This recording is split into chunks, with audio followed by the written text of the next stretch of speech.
అందరూ మహానుభావులు అందరికీ వందనములు.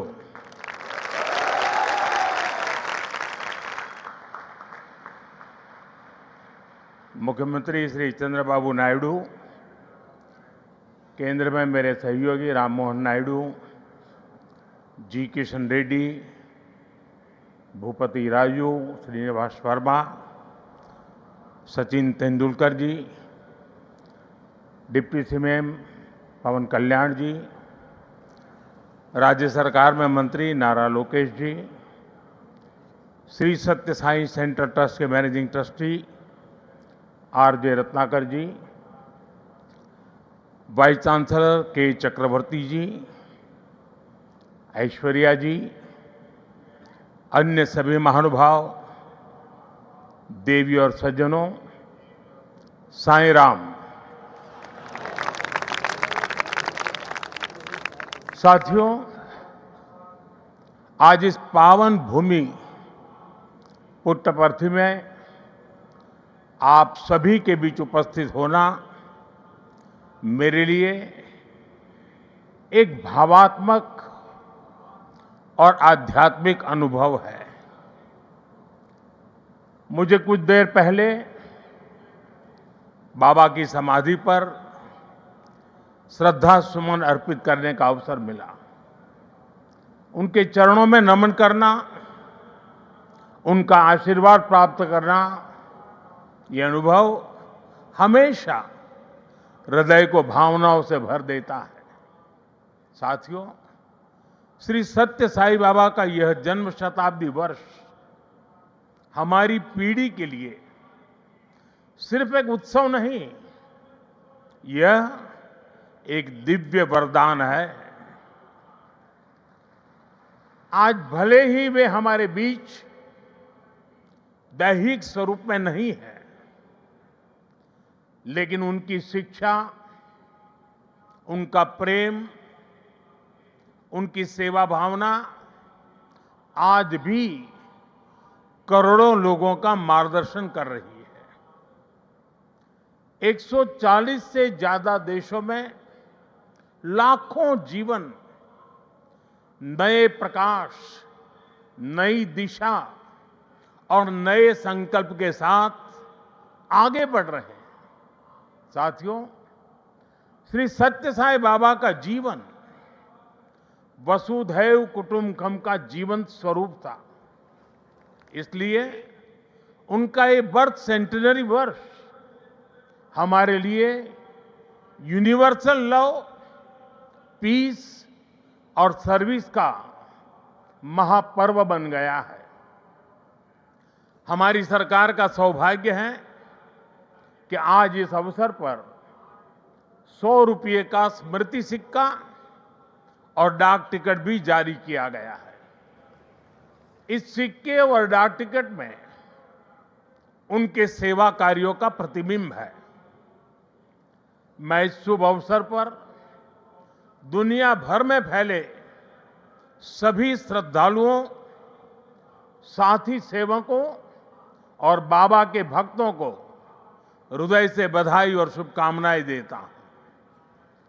Friends, the central value of Indian civilization is सेवा और service. All our diverse spiritual and philosophical traditions ultimately lead to this one ideal. Whether one walks the path of bhakti, jnana or karma, each is connected to seva. What is bhakti? Without service to the divine present in all beings. What is jnana? If it does not awaken compassion for others. What is karma? If not the spirit of offering one's work as service to society. Seva paramo dharma is the ethos that has sustained India through centuries of changes and challenges.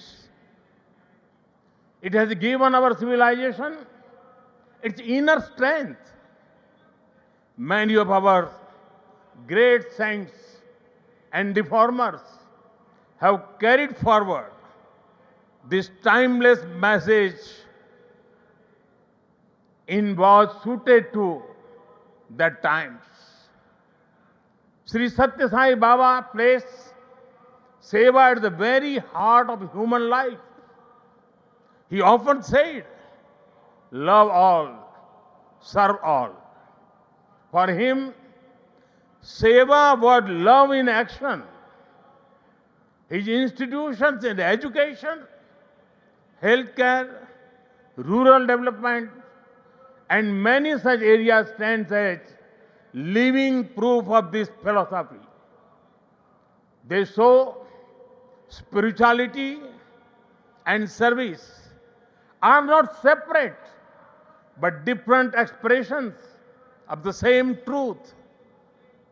Further, someone inspiring people while physically present is not uncommon, but the seva activities of the institutions created by Baba are increasing day by day despite him not being with us physically. This shows that the impact of truly great souls does not decrease with time, it actually grows. साथियों, श्री सत्य साई बाबा का संदेश केवल पुस्तकों और प्रवचनों और आश्रमों की सीमाओं में नहीं रहा है। उनकी शिक्षा का प्रभाव लोगों के बीच दिखता है। आज भारत के शहरों से लेकर छोटे गांवों तक, स्कूलों से लेकर आदिवासी बस्तियों तक संस्कृति, शिक्षा और चिकित्सा सेवा का एक अद्भुत प्रवाह दिखाई देता है। बाबा के करोड़ों अनुयायी बिना किसी स्वार्थ के इस काम में लगे हैं। मानव सेवा ही माधव सेवा है, ये बाबा के अनुयायियों का सबसे बड़ा आदर्श है। उन्होंने ऐसे कई विचार हमें सौंपे जिनमें संवेदना, कर्तव्य, अनुशासन और जीवन दर्शन का सार मिलता है।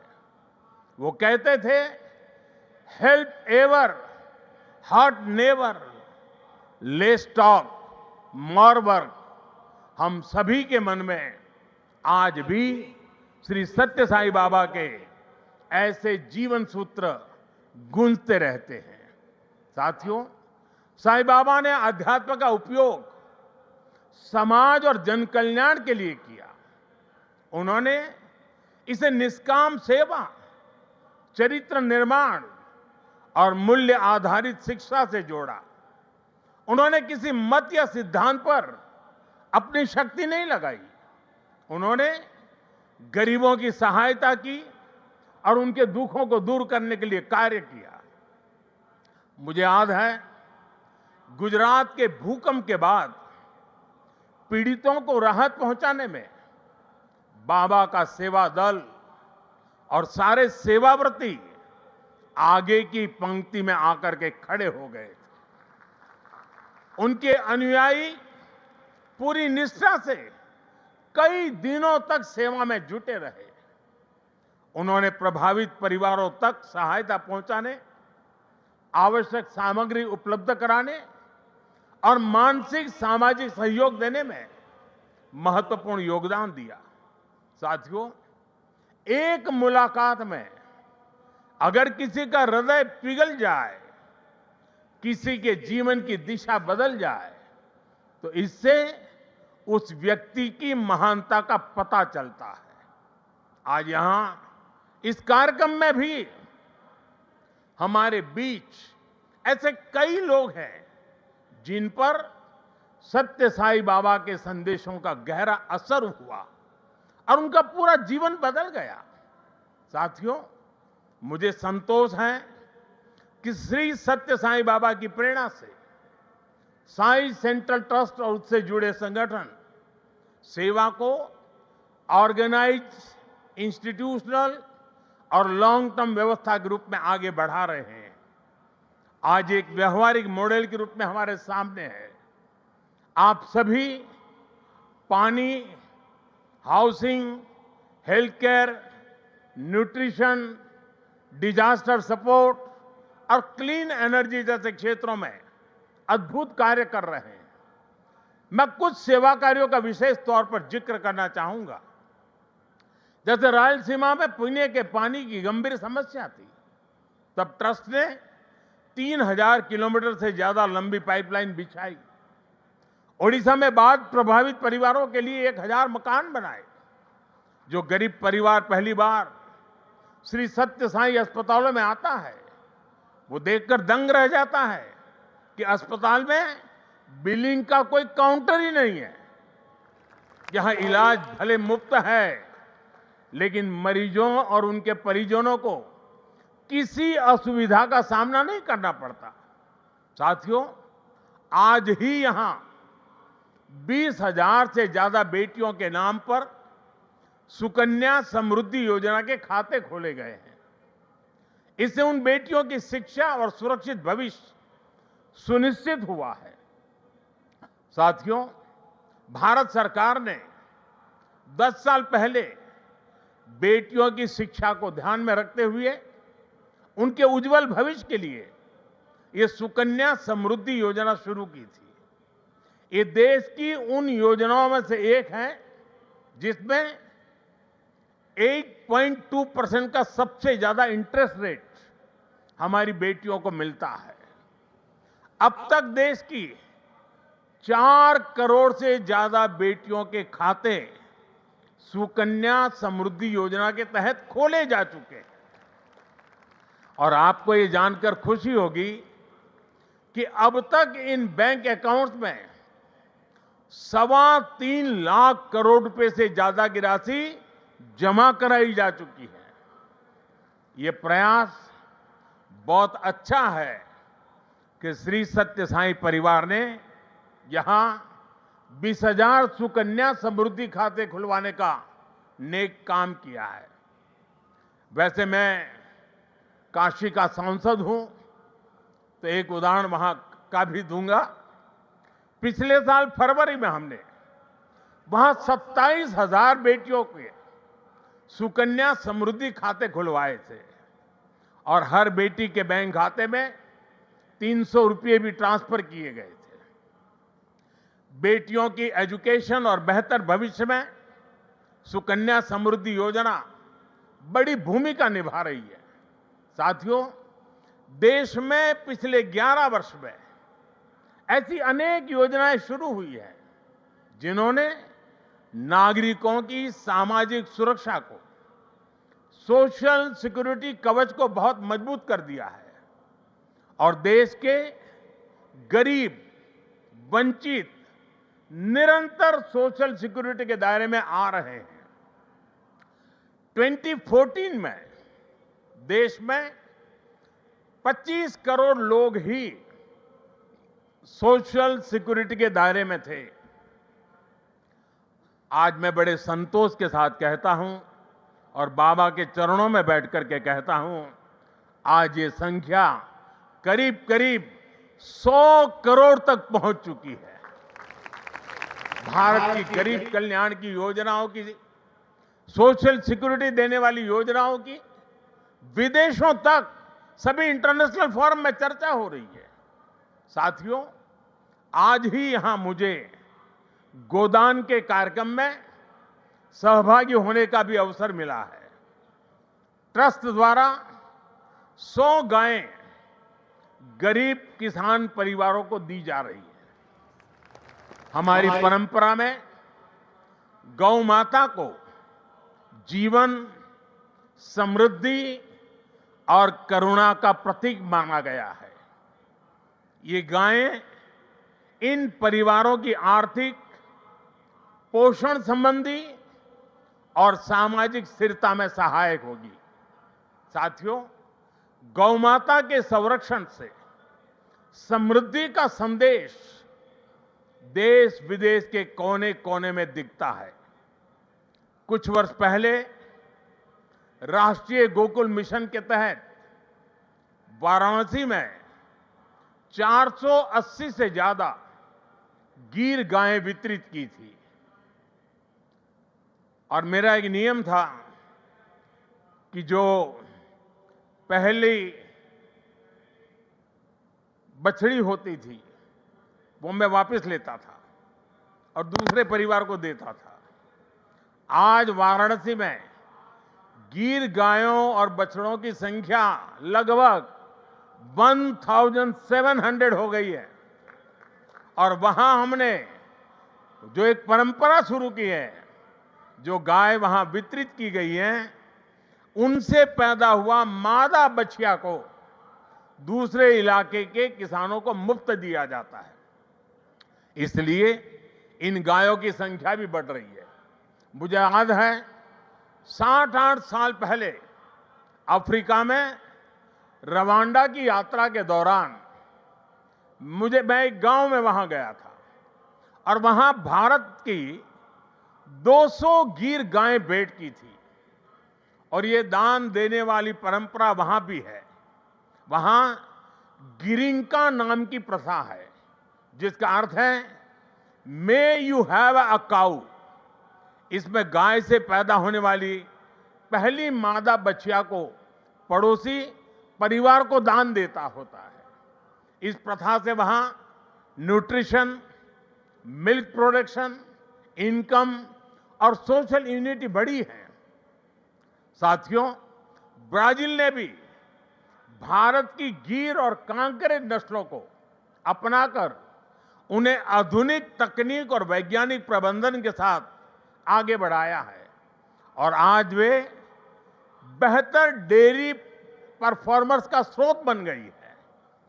ये सभी उदाहरण बताते हैं कि जब परंपरा, करुणा और वैज्ञानिक सोच एक साथ चलती है तो गाय आस्था के साथ ही सशक्तिकरण, पोषण और आर्थिक प्रगति का साधन बन जाती है। और मुझे खुशी है कि आप इस परंपरा को यहां बहुत नेक नियत के साथ आगे बढ़ा रहे हैं। साथियों, आज देश कर्तव्य काल की भावना के साथ विकसित भारत की दिशा में आगे बढ़ रहा है। इस लक्ष्य को पाने के लिए नागरिक भागीदारी आवश्यक है और इसमें सत्य साईं बाबा का ये जन्म शताब्दी वर्ष हमारी बड़ी प्रेरणा है।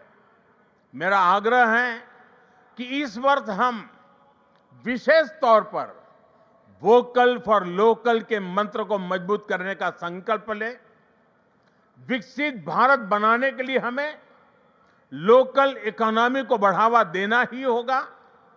हमें याद रखना है, जब हम स्थानीय उत्पाद खरीदते हैं तो हमें एक परिवार, एक छोटे उद्यम और स्थानीय सप्लाई चेन को सीधे सशक्त बनाते हैं। इसी से आत्मनिर्भर भारत का रास्ता भी तैयार होता है। साथियों, आप सभी श्री सत्य साईं बाबा की प्रेरणा के साथ राष्ट्र निर्माण में अपना निरंतर योगदान दे रहे हैं। इस पावन भूमि में वाकई एक अद्भुत शक्ति है। यहां आने वाले हर व्यक्ति की वाणी में करुणा, विचारों में शांति और कर्म में सेवा का भाव दिखने लगता है। मुझे विश्वास है, जहां भी अभाव या पीड़ा दिखाई देगी, वहां आप इसी तरह एक आशा, एक प्रकाश बनकर खड़े होंगे। इसी भावना के साथ मैं सत्य साईं परिवार, सभी संस्थानों, सभी सेवा दल के सेवाव्रती और देश दुनिया से जुड़े सभी श्रद्धालुओं को प्रेम, शांति और सेवा के इस यज्ञ को आगे बढ़ाने के लिए हृदय से शुभकामनाएं देता हूं। बहुत बहुत धन्यवाद। साईं राम।